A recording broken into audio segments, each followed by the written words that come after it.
Quand est-ce qu'on parle? Quand est-ce qu'on se tait? Lorsqu'on est en relation avec quelqu'un qui souffre. Il y a un verset qui m'a frappé, même qui m'a troublé. Dans Job, au chapitre 6, verset 14, Job est en train de parler. Job, de qui Dieu a dit qu'il n'a rien dit de faux sur lui, a dit quelque chose comme, il dit quelque chose comme ça dans Job 6, 14. L'homme désespéré a droit à de la compassion de la part de son ami, oui, même s'il cessait de craindre le Tout-Puissant. Or, si vous êtes familier avec les Écritures, vous savez que la crainte, le respect de Dieu, ne pas parler en mal de Dieu, c'est énorme, c'est fondamental, c'est essentiel. C'est la base même de la sagesse, la base même de notre relation avec Dieu.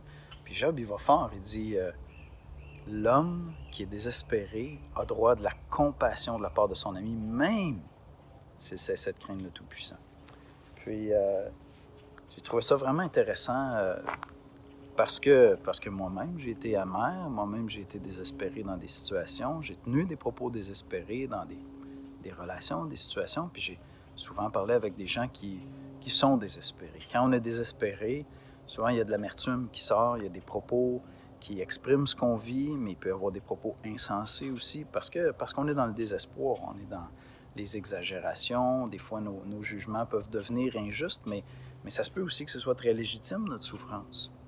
Et puis, Job va très loin lorsqu'il dit « Il a le droit de la compassion de la part de son ami, même s'il cessait de craindre le Tout-Puissant. » Excusez, il y a du moustique. Je pense que c'est vrai. Je pense que c'est tout à fait vrai parce que je peux écouter un ami qui souffre, peut-être dans son désespoir, qui dit des âneries. Je peux avoir une évaluation, un jugement, puis de me dire écoute, là, je pense que là, tu vas la regretter. Mais je peux retenir ce jugement-là et trouver de la compassion dans mon cœur en raison de son désespoir.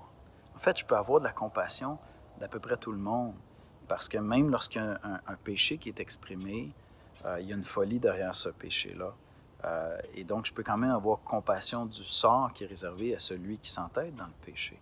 Et donc, à plus forte raison envers un ami, quand il commence à dire des choses désespérées, puis où on ne sent plus qu'il y a la crainte de Dieu, la compassion devrait demeurer présente, d'autant plus que c'est un ami. Et même si j'ai le discernement de dire « Attends un peu, là, non, là, tu dis des niaiseries. » Oui, mais la compassion doit demeurer. D'où l'idée de vraiment pas s'empresser avant de commencer à faire la morale à un ami, mais prendre le temps vraiment d'aller le rejoindre dans sa souffrance pour commencer.